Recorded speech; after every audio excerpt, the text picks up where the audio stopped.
Hello, hello. Welcome to this episode of the Hello, Hello podcast. I am your host, Alyssa Rogers.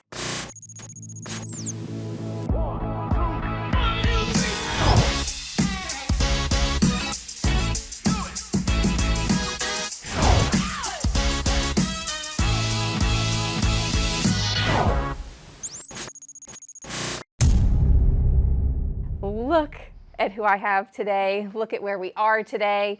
We are at CH Friend with Headmistress Dana Jones and Athletics Director and all of the things, Tracy Roller. You know both of them. You see both of them. You know CH Friend in our community has grown rapidly over the last 3 years, and we're going to talk about it today. What do you think?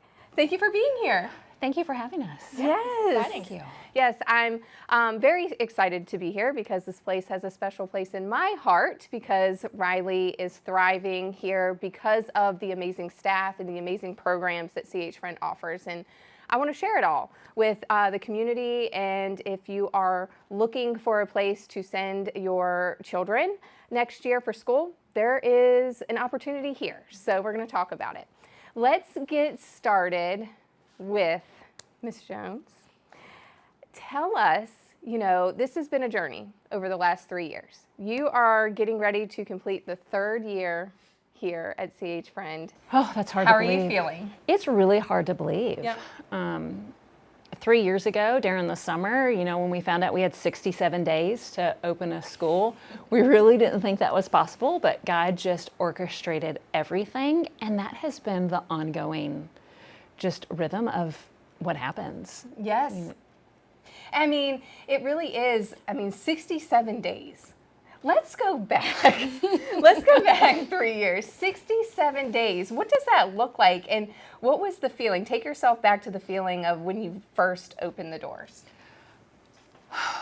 Oh my goodness. On that, I think it was September 3rd, the day after Labor Day, standing there and watching the kids come in and the parents excited and realizing that that weekend we were putting the finishing touches on and that God had orchestrated it all. And we had K through 12 walking through these doors. And I think we had 11 teachers at that time. And it was just years of prayers and lots of sleepless nights and lots of busy Saturdays and Sundays and Mondays and Tuesdays. Yes.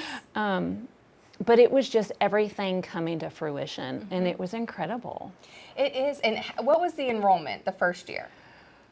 I think we started with like 102. Okay. And then now, year 3, how many We're do you have? finishing up with 170. Oh my, that is rapid growth. It's huge.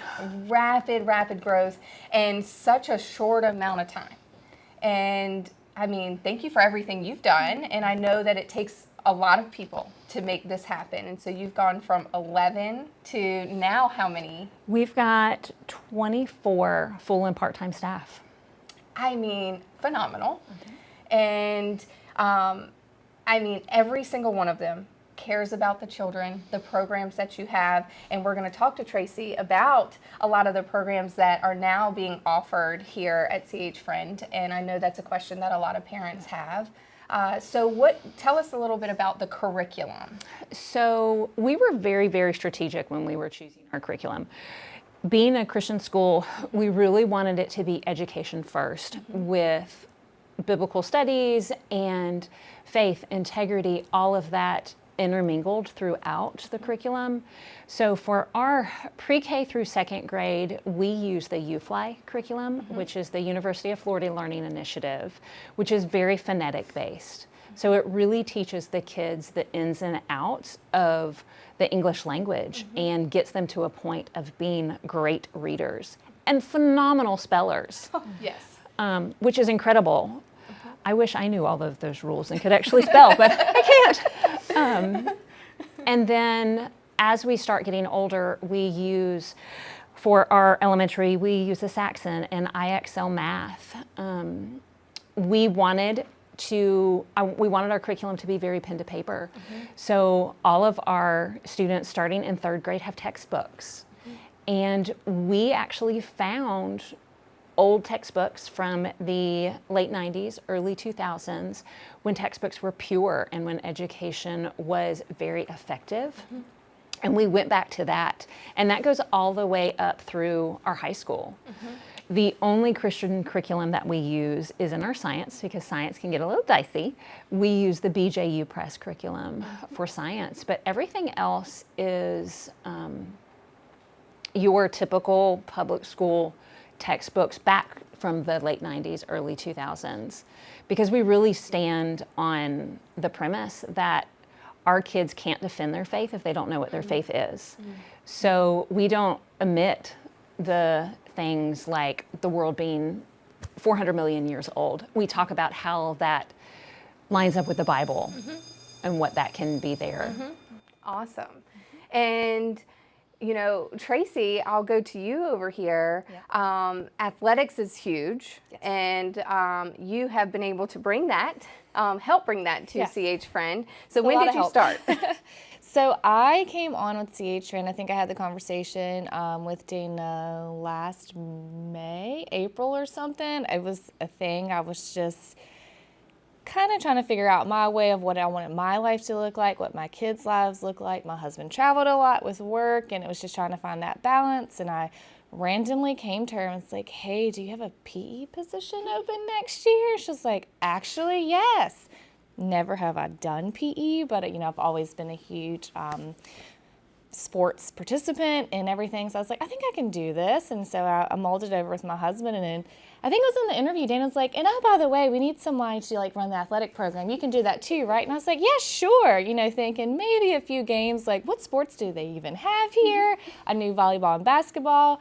And then I got in and I was like, all right, like we have all these kids. My kids play sports. Like I know all these other kids play sports. So like, let's do it. I'm a go big or go home person, and I dive into things.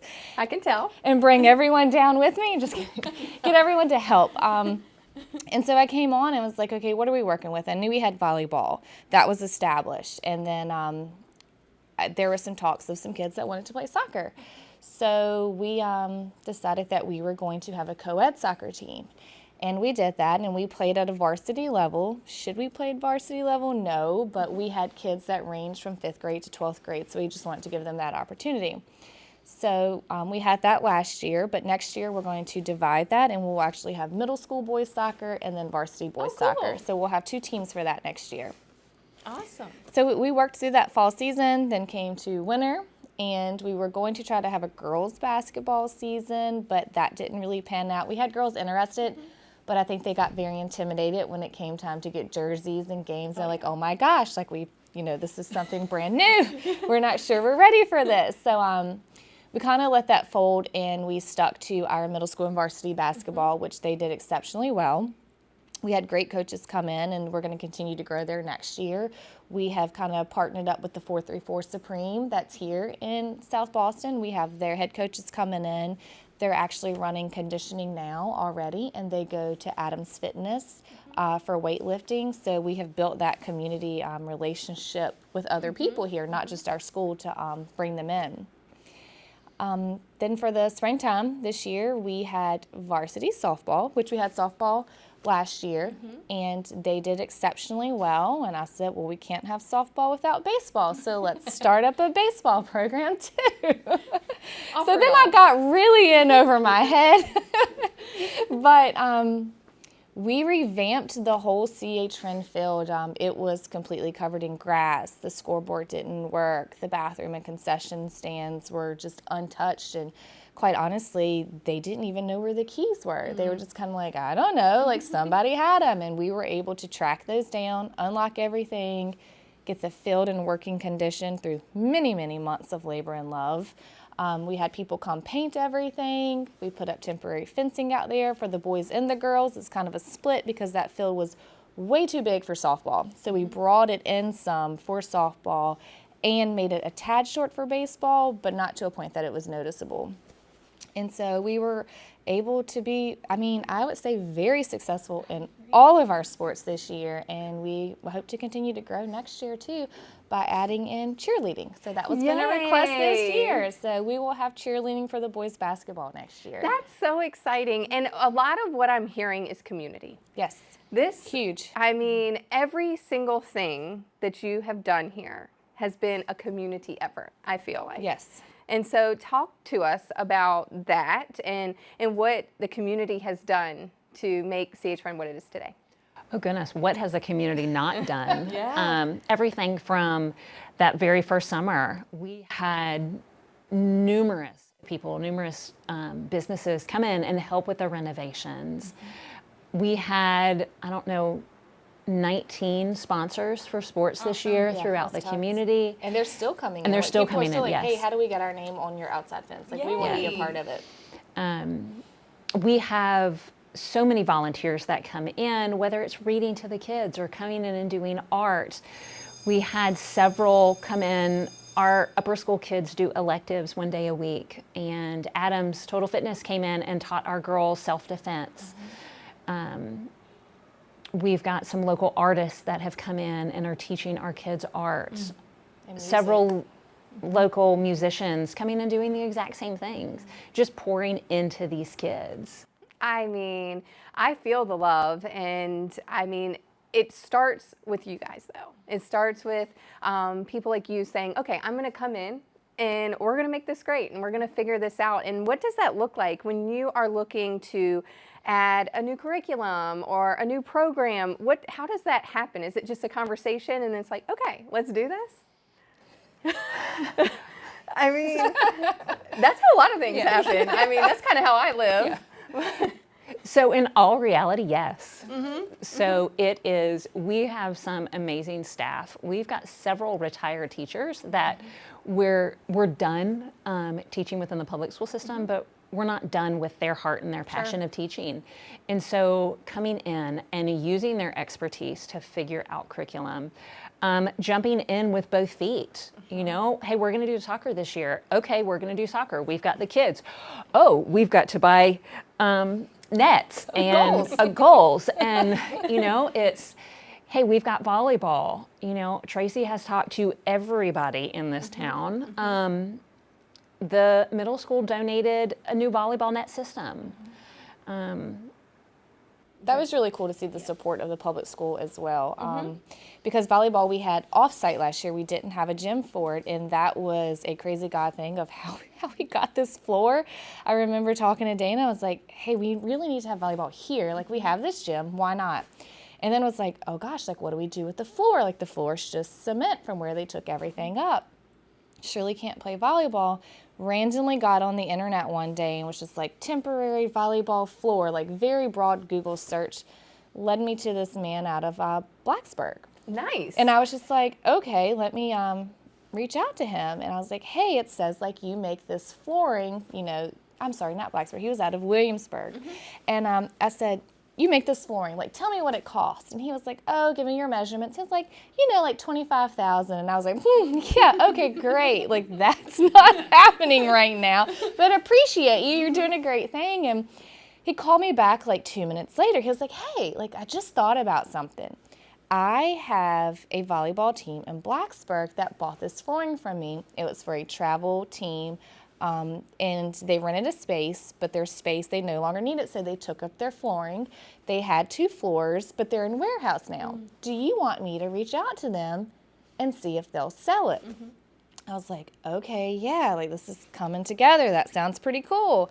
And he called me back and he was like, yes, they'll sell you the floor. And I was like, we don't need both floors though. And he was like, oh yeah, let me call back and see if they'll sell you 1 floor. And they did, and like we were still expecting a crazy astronomical price, and it was not at all. Called back, said yes. I called Dana. I was like, hey, like I know this is expensive, but we can bring volleyball here. We don't have to, you know, outsource that anymore. And if I'm not mistaken, we had someone donate the full amount to pay for the floor. Oh my gosh. A local business. Yes, That and is then amazing. another local man said, hey, I will go pick it up for you. I will drive and I will get it. So we coordinated all that, and within a week we had the whole floor popped down and looking brand new. Oh my gosh. And it was just so unique too. He was like, you might not want it. It's a dark red and gray. And I was like, those are our school colors.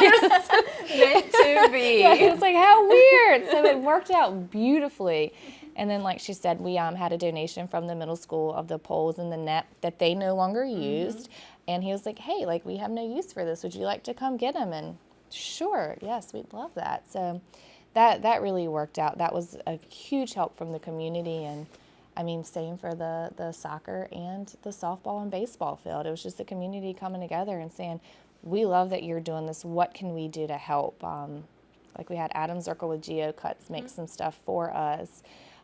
My dad came in and just helped with the field. And gosh, who else? We had Ricky Whitlow come paint. I mean, and Seamus Bryan donate everything for us to completely redo the roofing on the dugouts and everything. So without them, like, it's no way possible we could have done all of And that. what an example it's setting for the students Yeah. too. You know, when they're getting to witness the community coming together to make this a safe place for them and a place of opportunities Yeah. for them. So, I mean, you're closing out year 3. We're only a couple weeks out from the last day. 9 days. 9 days, not that anyone's counting. And now I know that as soon as 1 year ends, it's time to start planning the next year. Oh, yes. So what are the current goals going on with CH Run? So year 1 really was survival. I'm Yes. not going to lie. We were, made it. we were surviving. Year 2, it was really getting all of the ducks in a row and figuring out exactly what we wanted to do, what the curriculum we wanted to do. Year 3 has been just kind of getting in and, getting that train really rolling. And year 4, I think, is going to be our solidifying year. Kind of, I'm not going to say all the kinks are worked out, because I think there's always kinks. Never will be, But we've learned from every year and we've adjusted. And that's one of the perks of being small and being a private Christian school, is being able to make those changes that we see quickly. We really always wanted to just be an option for this community. Yeah. And I think that's where we're really falling into. Yes, absolutely. I mean, we were just talking before we started about, it came at the perfect time for us because we didn't know where are we going to send Riley to school and what's the best option for her. And then CH Friend comes along and it's been amazing for her. The class sizes are small, and that one-on-one time that she gets with her teachers and the friends that she's able to make. And, in a school like this, they can walk the halls and they know everyone. And it's just so nice and welcoming. I truly, truly thank you guys for everything you do. What are the goals for athletics? So it's exciting. We got into the VACA conference this year, which is the Virginia Athletes Christian Association. There we go. Whew. And so last year we had to cold call like all these schools, like, can you play us? Like, this is what we have. And that was very stressful and time consuming trying to coordinate it. But this year now we have a district, we have a region. So we make up the 5th team in our little district. So that's pretty cool. So we know, like, we play each of them twice, like, and now our athletes, so we can play declared or non-declared. If you play non-declared, it means you have more homeschoolers than they have, like, allotted for that sport, which that's okay. So, like, our soccer will be non-declared because we use a lot of homeschoolers for that and give them the opportunity. That's cool. But in the other sports, we are playing declared. And so each of them, it has, like, I think basketball, you can have 4, volleyball 4, and baseball and softball 4 people that are homeschooled or go to another private school that do not offer that sport. They can play. So that will give them the opportunity to compete just like the middle school and high school here for trophies, to go play in states, to do those things. And I think, the athletes, that's something to look forward to, like Yes. something to work towards. And I'm just really glad that we have that opportunity for them going into next year. Like, I'm already working on baseball and softball scheduling for next year. Yeah. We've already scheduled soccer, volleyball, and basketball, which is kind of mind-blowing, but we have like 13 plus games booked for each sport, which is crazy because I think soccer last year we only played 6 games because it was such a quick, we're going to have soccer. Oh, we made a team. Now we have to find schools to play. And so, but this year we've been way ahead of the game. And so I was actually talking to the soccer coaches and they're like, hold on, what, how many games? It's like 13. It's fine. You'll be fine. And they're like, no, that's great. Like we just weren't expecting that to come with it. But being a part of that conference, it really gives us a great opportunity. I can't wait to see this. If people are watching right now and they want the option of CH Friend and they want to enroll their children, how do they do that? And what does that look like? So there are a couple different ways. You can go on our website, www.chfriendschool.com, and go to the admissions page, and you can click enroll, and that will actually send an email to us, and we'll reach out to schedule a tour and to go over all of the enrollment paperwork, and then it's really just kind of deciding from there. That's what we did. I mean, we scheduled a tour and we knew this was the place for us when we had that tour. So I highly recommend coming and checking it out, because it really is a phenomenal place. And then if anyone has children that play sports, what does that look like for them if they were to switch from where they're going now to CH Friend? So that's a pretty easy, I mean, that comes apart with the enrollment. All of the general questions go there, and she sends me the questions for like specific parents if they, want to ask, like, what do you offer? Like, what guidelines, the homeschool, like, do you have to be enrolled in there? So we just kind of work together to get that sorted out, but it all transfers over. We do have eligibility requirements with the VACA. So like for varsity sports, you only get 5 years of eligibility. So you can start when you're in the 8th grade, but if for some reason you're retained or what have you, or transfer out and try to come back in, you still only get those 5 years. So like that's the biggest thing a lot of the upperclassmen have seemed to call and ask me about. Awesome. And, I will link everything for you guys that are watching. So you see it up here. Click, do your research, come see CH Friend. You will feel it when you walk through the doors. It's such a welcoming environment. I appreciate everything that the two of you do and everyone else here at CH Friend for making this such a great option in Halifax County. Thank you to the community for everything that you do to make this a great place. And it couldn't happen without the effort of so many people. And I just appreciate you all so much. Yeah, thank you. Yes. And I do want to add too, like we're offering a soccer camp this summer. Oh, really? So that will be in June. Yes, Keith Washoe is going to come help Kendra Simmons and Seamus Bryan to host a soccer camp from ages, gracious, now I can't think off the top of my head, but it's a huge age group, and it's a 2-day soccer camp in June, so we can send you that link as well for anybody who wants to do that, because I've had several people ask me, like, is that just for CH Friend students or open to the community? And it's open to everyone, because we'll have it at the Friends of Soccer field. Oh, that'll be great. And so attend that and sign up for that. Is there anything else going on this summer? There is. So we are actually offering a You Fly boot camp that will be open to the community, and that is rising kindergartners through rising second graders. Okay. And that is actually, it's a $20 registration fee, but other than that, it's free. Wow. And that is open to anybody within the community. It'll be 3 weeks. I believe it's the last 2 weeks of July and the first week of August. And that really gives our kiddos a kickstart going into the school year. I love that. Yeah. I love that. I will add all of this information because that's such a great thing for students to have that kind of kickstart, like you said, going into the new year and keeping it fresh when they start. So that's amazing. Anything else you want everyone to know? I think probably one of the main misconceptions, and Tracy, as a parent, you can kind of speak to this, is that we are 100% instructor-led. So, and all of our classrooms are independent classrooms. So our kindergartners are with kindergartners, our second graders are with second graders. We don't have any mixed classes. And it is 100% instructor-led. Classroom sizes is a major thing to me. We max at 15 to 1, but that doesn't mean that all of our classrooms are 15 to 1. Like right now, our average is around 11 to 1. And so it really does allow us that opportunity to have the one-on-one that you were talking about with Riley. It allows us to see the strengths and weaknesses of every student. It allows us to push the students that need extra pushing in this area. It allows us to allow them some extra space on the things that they really struggle with. But it also allows us to have a relationship with our students, which is something that is huge for us. I want my teachers to be able to identify when a kid is coming in and they're having a bad day. No, they're not a bad kid. They might have said something or they might be acting in one way or another, but they know that kid and they know that there's something else going on there.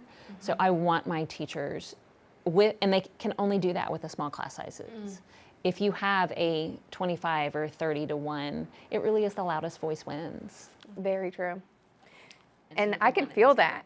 I definitely feel that. I come have lunch with Riley sometimes, and everyone is so well behaved. It's just like, I mean, you see all, and it's a lot of little kids. Like, I mean, it's a lot of little kids. It seems like it could get really loud, but I mean, they're just listen, and the teachers in there just do such a great job with them, and you can tell that their class is their class, and it's just like a little family. It really is. And I would like to speak to that, not just from working here, but as also a parent of 2 kids who go here. Like, I get so caught up in my day-to-day, like sometimes, I'm not having that direct conversation with my children's teachers every single day, but I'll get a text like, hey, is something going on? Like, Walker might seem off today. And I'm like, oh yeah, his dad's been out of town a few days. And his teacher has caught on. She knows when Daniel's traveling for work because, of course, Walker misses him and everything. And she's like, that makes sense. So it's like really cool that they recognize when something just that small, like wouldn't affect a lot of kids, or might affect them different ways, but they're able to pick up on it and just be like, okay, like, is there anything we can do? Like, is he good? Is he coming back? And I'm like, yeah, he's coming back. It's fine. But it's just nice to know. And like Walker feels, very welcome, and Mary Nell tries to run the school, but she also feels very welcome. But it's nice. The teachers have a great relationship with the kids, and like I can even speak, of watching the teachers and having, Kendra Simmons with me, of how they all gravitate. Like, they look for that person here, and we're able to give them that person. We have the time, as to where if there were more children and, a huge school, I'm not saying they don't have the time, but it's just easier to focus on that. Yes.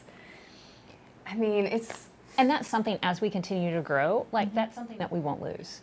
Oh, I know. I feel it. Like, and I know that has been something that's so important from day one. Yep. Is to keep exactly what you're talking about. And, that's why it's such a gem in our community. We're so lucky to have you. Thank you for everything that you do for every single child that is in this building, and you will continue growing. Yeah. I can't wait to see the amazing things that happen. Thank you for spending time with us today. Thank you for having us. Absolutely. And everyone, if you want to enroll, all the information is linked above, so be sure to click the link and do your research and come see CH Friend. And I promise you're going to feel just as welcomed as everyone else that walks through the door. So thank you, everyone, for watching and listening today. We appreciate you so much. Continue rating, reviewing, subscribing. Let us know who you want to see next, and I will reach out to them, and we will talk to you next week. Bye.